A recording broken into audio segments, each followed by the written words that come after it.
Hey guys, Jared Wesley here of Live Traders, and I have an awesome educational video for you guys today. It's called Re-Entering Your Stop Outs. So it's about a 30-minute lecture, and it talks about getting back in stocks that stopped you out, okay? And I go through why it's important to do so, the winning percentage when you do so, and kind of the extra money that you can make if you do so. So if you want more of these great lectures, guys, subscribe to the Live Traders YouTube channel. And also really important, January 31st, we have a Live Traders chat room open house. It starts at 9 a.m. You do not want to miss this. It's free, guys. I will put the link in the video, or I'll put it right above the comments section.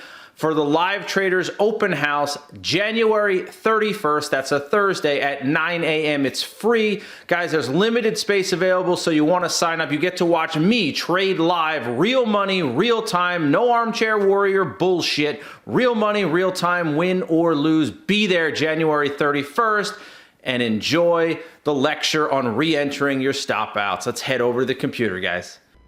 Okay guys, today's lecture is on re-entering full stop outs. All right, Live Traders chat room lecture, January 23rd, 2019. This is a hot topic. I shouldn't say it's a hot topic. It's a topic that people don't talk about, but for me it's a hot topic because I've been talking about it for at least 5 years now. And it's something that I don't think people really consider. You know, as traders, we're always trying to do what? Always trying to fine-tune our trading to be the best we can be so we can make the most money we can make, right? That's what we're doing, because this is a business where we're not actually looking to trade, we're looking to make money. That's our goal, right? Making money is the #1 goal. So a lot of people look at shakeouts and go, wow, look at that bottoming tail and this and that. But what happens more often, in my opinion, to a lot of traders is when they stop out on a trade, there's this psychological block that they're not allowed to get back in it, okay? Now, some traders will get back in if it gives them another re-entry pattern, like a buy setup or a breakout or a 3-bar play or climb out, right? Some traders, experienced traders, will actually get back in, okay? But most traders, there's this mental block about possibly losing twice on the same trade. Get over it. That's all I can tell you. Get over it. I can't tell you any other way. Like Nike says, just do it. Get over that BS, okay? But when I say re-entering full stop outs, let me put the criteria out there, okay? I'm going to get into this a little deeper in a minute. I am literally talking about re-entering a trade at the original entry price and the original stop loss price. So if you got into a trade at $50 with a stop loss at $49, and it stopped you out, it went to $48.75 and stopped you out, and you lost money on it, the nanosecond that stock comes back to $50, you buy it and you put your stop at the original stop at $49. I know what you're going to say, and I'm going to comment on this later as well again, because I want to repeat it. I don't care if it's up 19 bars in a row. You get back in at the original entry and you use the original stop price. I don't care if there's no pattern there. I don't care if it looks like crap at that price point. You just get back in at the original entry and use the original stop. Okay, so take a look. Today's topics: re-entering stop losses, perfect world trading, real market trading, how we cope, and the impact, okay? Stock market is never obvious. It's designed to fool most people most of the time. And just so you guys know, this particular topic is not in any course that we teach or sell here at Live Traders. This is my personal. This isn't an Unmall thing. This isn't a professional trading strategies thing or a technical trading essentials or a trading with it. This is a topic that, that has never been really recorded before, ever, okay? So I think you should pay attention to it because it's made my trading better, and I personally need to be doing it even more than I already do it, okay? So let's take a look at perfect world trading. What does perfect world trading look like? Well, let's take a look. I'm not going to take a long time to go over these slides. This is perfect world trading. Perfect world trading is a perfect 3-bar play. A wide range bar, a narrow range bar, blast off, pull back, blast off. That's when you get into the stock down here at $1.80. You put your stop at $1.60 and ends the day at $4. And guess what? It was utterly and completely painless. Why? Because the first bar hit your target. If you're looking for 2-to-1 targets, it immediately hit that target in a 2-3 minute period. This actually looks like a 5-minute chart. Sorry, a 5-minute period. Chops, goes higher, pulls back, and then rips. Okay? This is perfect world trading. I mean, they don't happen every day like this, but this is where you're literally, the second you get into a trade, you're in the money and you're never out of the money. Your P&L is always green on a trade like this. The second you get in, it goes higher and you never see red ever. Okay? Ever. Here's another example. Okay? Now this one, I don't know why it's doing that. Hold on one sec here. Let me pull that back. Sorry, guys. I'm trying to get this little slide thing off the screen. There we go. That's better. Okay. All right. So here is a buy setup. Now, you could have gotten in at 49.45 if you want. I like to wait for those half numbers to be triggered. Okay. So 49.50 is the entry. Your stop's down here at 49.25, 49.18, 49.20, whatever. Somewhere around that. Could you have used a tighter stop? Yeah, you could have. If you really wanted to, you could have used a stop right around like 49.30. 49.35, right? But you got a 25-cent stop here, and this is another example of painless. As soon as you got in this trade, it moved up almost 25 cents, and when it pulled back, it was still above your entry, meaning there was just there's no red to be had here. You saw green all the time on this, and it eventually went to 50-50. Now you're looking at about a 25 to 30 cent stop, so this went almost 4-to-1. And you had an opportunity to add at the high of the day here at 49.80 and raise your stop to like 49.60. So you could have probably made 6 or 7-to-1 on this if you added. So initial entry is right here at 49.50. Initial stop is here. Add is here. Stop is here. Raised stop is here. This is, as it says, perfect world trading. You get in and they never look back. A great example was Procter & Gamble today. Unmal called it. It immediately popped, and all you guys saw was green. Green and green and green again. That is the way we like all trades to go. They don't all happen that way, though, right? Here's another example. I threw in the level 2 here because you need to understand that trading's not as simple as people make it out to be. Here's a beautiful breakout, okay, sitting in the 49.45 to 49.50 range, okay? Now look here on the level 2, 49.48, 71,000 shares. This is where level 2 comes into play. Today's discussion is not about level 2. All right, I don't want to sit and talk about level 2 today, but this is a trade where if you put your order at 49.51 or 49.52, you would have not gotten filled. And if you did get filled, you would have gotten filled way up here 15 cents late, and you would have probably gotten a partial lot, right? So this is one where I would have started my order at 49.48. Why? Because that's where all the shares are. How do I know it? Because that's where they all printed. So this is where you would look at the bid and the ask and look at the balance of power. That is a chapter in PTS, right? The balance of power and how to get filled on trades. But anyway, this is one I would look to get in early. I would look to get in at 49.47, 49.48, 49.49. Why? You're going to get skipped over that price, right? You're going to get skipped. So this is a perfect trade if you got filled on it, right? 49.50, stop 49.20, 30-cent stop, guys. Look at that. Hello, right? I mean, the first bar goes like 80 cents, 70 cents. The second bar, third. I mean, this thing doesn't even look back. This is perfect world trading. You have a perfect pattern, tight ruler consolidation breakout, back to the rising moving average, volume drop in the middle, volume spike on entry, and boom, gone.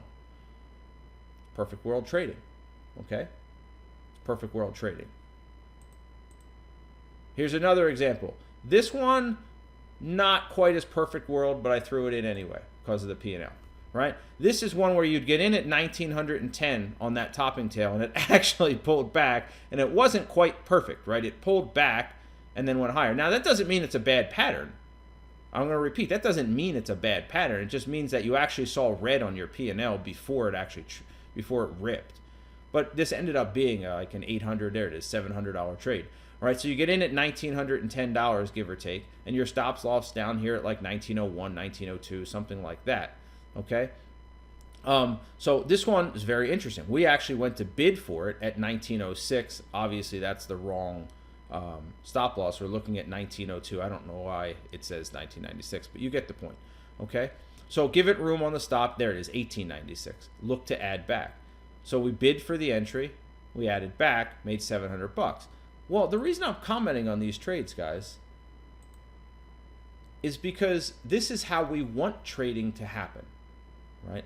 A little shake before the entry, tight consolidation, blast off. Right? This is how we want trading to happen. But it doesn't happen this way all the time. All right? In fact, less than half the time it happens this way.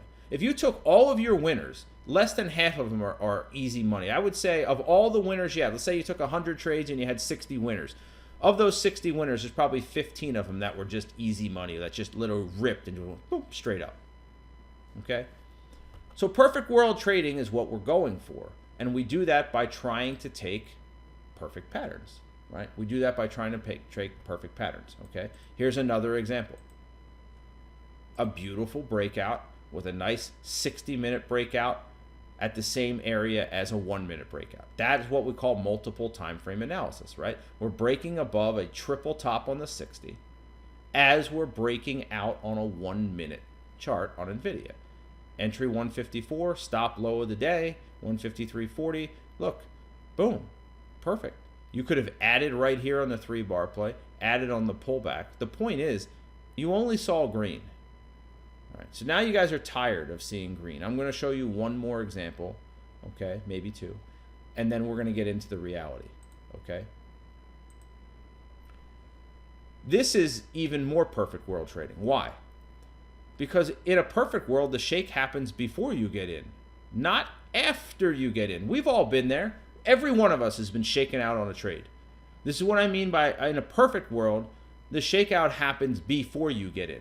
Well, here, you're looking to get in at 86. Maybe you nibble some right there, but the 3-bar play hadn't formed yet. And then it shakes out to 85.50, comes right back up. Beautiful. Okay? Bounces, pulls back, bounces. Same here. You're looking to get in, it shakes out, and you immediately get in right after the shake and put your stop under the shake, and then it goes significantly higher. Okay? That's when good trading happens. You get shaken before you actually buy the stop. Crappy trading is when you get in it, then it shakes and stops you out. Okay? And this happens on the short side too, right? This isn't just a long phenomenon. Right? Nice gap down under a wide range green bar with room to drop down to 1150. Well, what do we have here? A nice shake. This is one of those that you may have gotten shaken out originally, right? See it right there? If you actually entered right there, it shook you out and came right back down. Well, then you get in at $12, drop. Boom, beautiful. Okay? But unfortunately, we live in a world or a market that this shit happens. This is real, okay? This is how things are sometimes. ExxonMobil, look at that nasty shake. All on the same day, all right? The Valentine's Day Massacre, all right? MHR, shake. PCG, shake. A, shake. And also, the SPY on this day, shake. Okay? This was Valentine's Day more than a few years back, I believe. But anyway, you could see every one of these shook. Some computer program or something happened in the market where all of these stocks shook. The market shook, etc. and so forth. And I guarantee you, on this particular day, the stock or trade you were in, long or short, shook. Why? Because the long shook here. The short shook here. The market shook here. Everything shook. We don't trade in a perfect world. You know, let me delete these. I don't know why that's still on there. There we go. Sorry for those. You can see I'm doing this in real time. Okay. So we don't live in a perfect world. Okay. Shakes can absolutely help give confidence. They actually reconfirm the direction of the stock. But the thing about shakes is that they don't always happen before we get in stocks. Sometimes they happen after we get in stocks, right? So I'm going to address that in a minute. But yeah, sometimes a shakeout is usually a very good thing. It reconfirms the intended direction of the stock. It's just that once in a while we're in it before it happens, okay? This stuff happens too. Yeah, it really does happen. For those of you that are newer traders, this shit really happens. When I say shit, $82 to $90 on a 1 minute chart and right back down. Volume goes from like, I don't know, 20,000 to 1.3 million, comes right back down.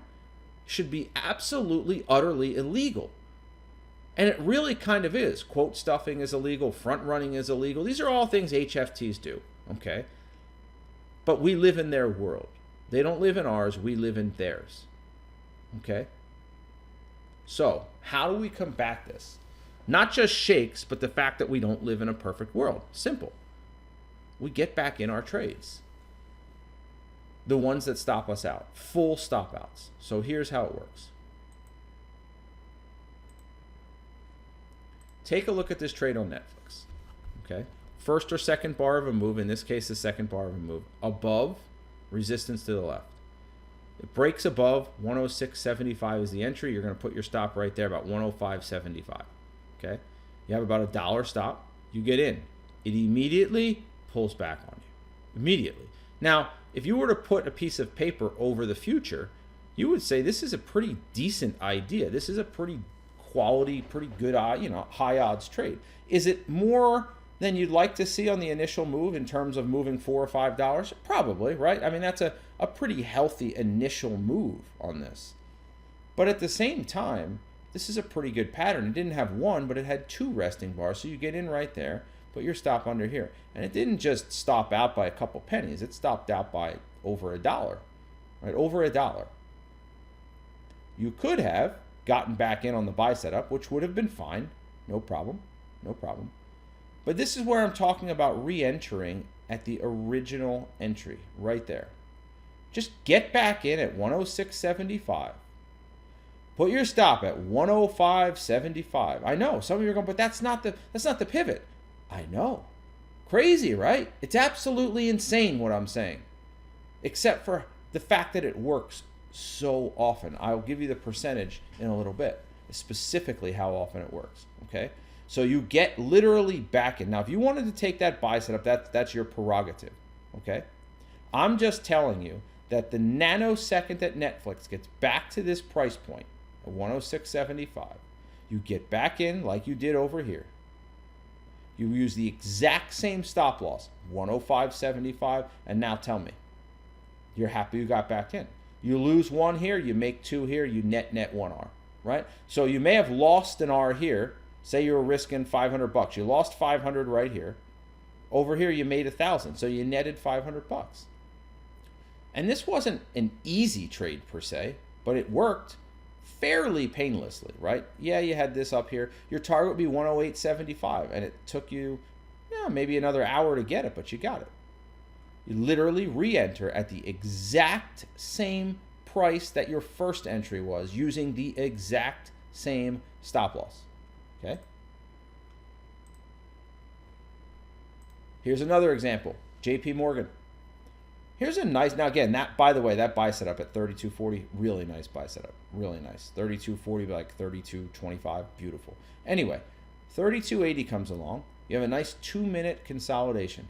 Back near the moving average in a narrow range with a relative volume drop, right? See the volume spike over here? Relative volume drop, okay?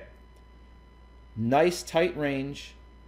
You're going to get in on that topping tail. Unfortunately, you don't know it's a topping tail. And you're thinking to yourself, tell me you're not thinking this. You're thinking to yourself, wow, a nice little shake before I got in, right? A nice little shake before I got in. It engulfs the shake and then triggers at 32.82, 32.80. You put your stop down here at like 32.59. Stops you out by 2 pennies. Now, is there the possibility that your stop loss was 32.55 and you didn't get stopped? Yes, that's a possibility, right? There's a possibility your stop was 32.55 and it actually held. But a lot of traders put their stops a penny or two under and you got stopped. I am telling you to get back in at the exact same entry point with the exact same stop loss. So you're going to get back in at 32.80 right here, right there, with a stop loss at 32.59.21 cents. Higher, pull back, higher, pull back, higher. It goes to 33.30. 33.30 is 50 cents. You only needed 42 cents to get your 2-to-1. So when I say re-entry, okay, and target, I'm talking about 2-to-1 targets. All right, that's what I'm referring to, 2-to-1 targets. Okay, so in this case, you would have stopped out on JPM, you would have stopped out by 2 pennies, and 2 hours later, you come back to your computer and you didn't re-enter and you're pissed off. You're going, you son of a bitch. You got me on the penny, at the penny, to the penny, or by a penny, and then boom, it goes higher later. How freaking annoying is that? It wasn't if you got back in. Stops out, literally just set your order, guys. Literally on every trade that stops you out, reset your bracket order. As soon as it stops you out, put your order at 32.80, put your OCO bracket at 32.59, and just walk away. Now, if you're in front of your desk, stay there and watch it. Boom, there's your 2R later on. So again, instead of losing 1R here, you're netting 2R. Wow, that QCOM really, wow. It actually ended up going 2R if you did all or nothing. All right, so move on to some more examples. Here's a stock that had a beautiful entry over here, just gorgeous. This was the best entry on this stock on QIHU right here. Boom, etc. Little bottoming tail, bounces, pulls back, bounces. Now what do we get? A really nice consolidation at 19. And in case you're just thinking, oh, well, that's a 1-minute chart. Well, the 15-minute over here on the right is also very, very nice. Okay, so you get in at 19. Your stop loss is at 18.80, and it immediately goes to like 19.18. Right? And then what happens? Done. Just out of nowhere. Just out of nowhere. For no good damn reason. 2 red bars come in. Stops you out. Goes right below that line by a nickel. Okay, this is where most traders are placing their stop. See the bottoming tail on the 15? How annoying is this? Right? How annoying is this? Get right back in at $19. Use the exact same stop loss.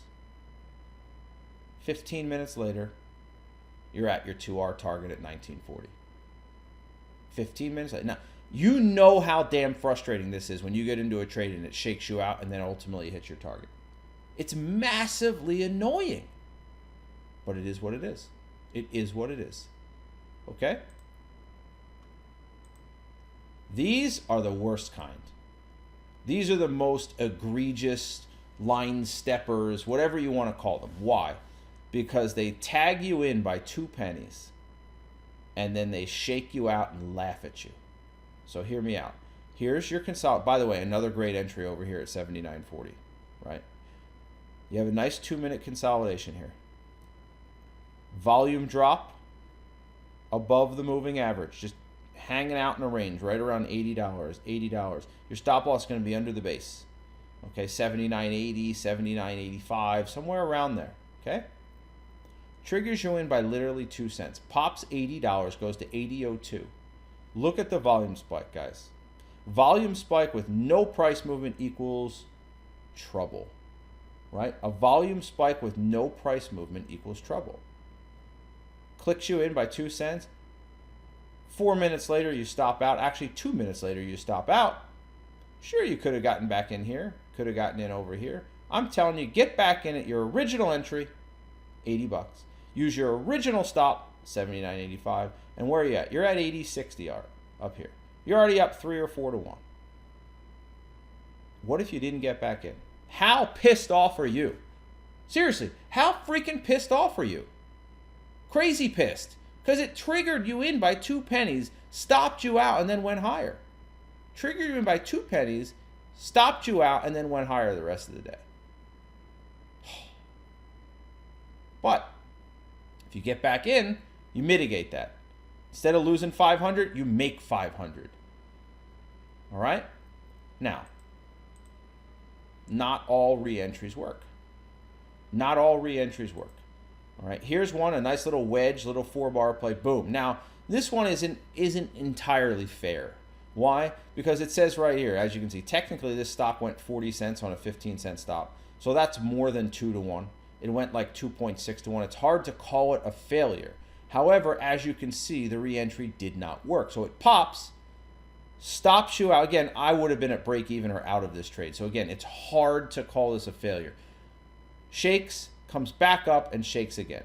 So this one's a pseudo failure because it actually did hit target. All right, it really did. And even if it didn't, I would have been at break even anyway. The point is, sometimes they don't work. I'll give you a more realistic example. Okay. LMT, beautiful breakout, right? $92. Put your stop here at 91.70, right? 92 entry, 91.70 stop. Pops up 20 cents, chops around, shakes, chops around, and then what happens? Red bar, red bar, red bar, dies, fades away. You could have gotten back in here if you wanted, but I'm telling you, get back in at 92, use 91.70 as your stop. Get back in. It pops again, 20 cents, chops around, and then stops again. Now you're going, well, geez, Jared, you just showed us like 4 examples of how these re-entries always work, and now you're showing me 2 examples that they don't work? What's the rub here? What do I do? Should I trust what you're saying, or is it a bunch of bullshit? Well, these are my stats, guys. Years worth of stats. Years worth of stats. Okay?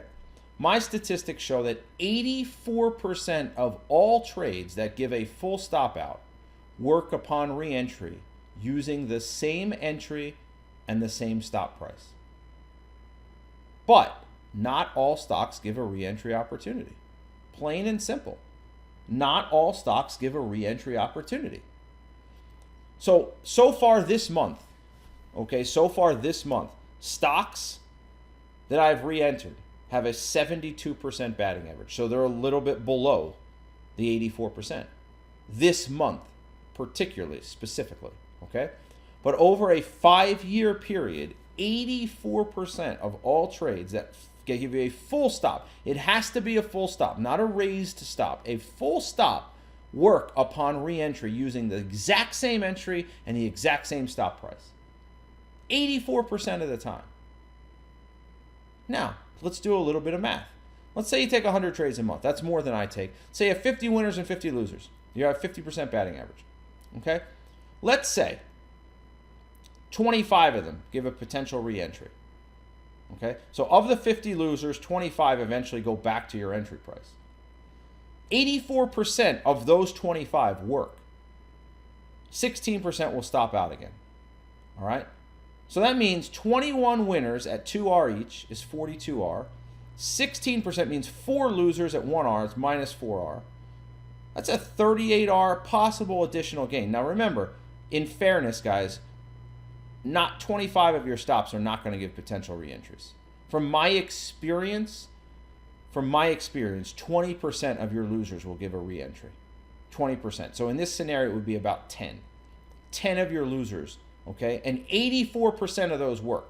Let's just call it 80 for math purposes. So if 10 stocks give you a re-entry, 8 of them will work. That's 16R. 2 of them will stop. That's 2R. That's an additional 14R every month on top of what you're making. So here's another example. If only 15 trades gave a potential re-entry, okay? 12 winners and 3 losers.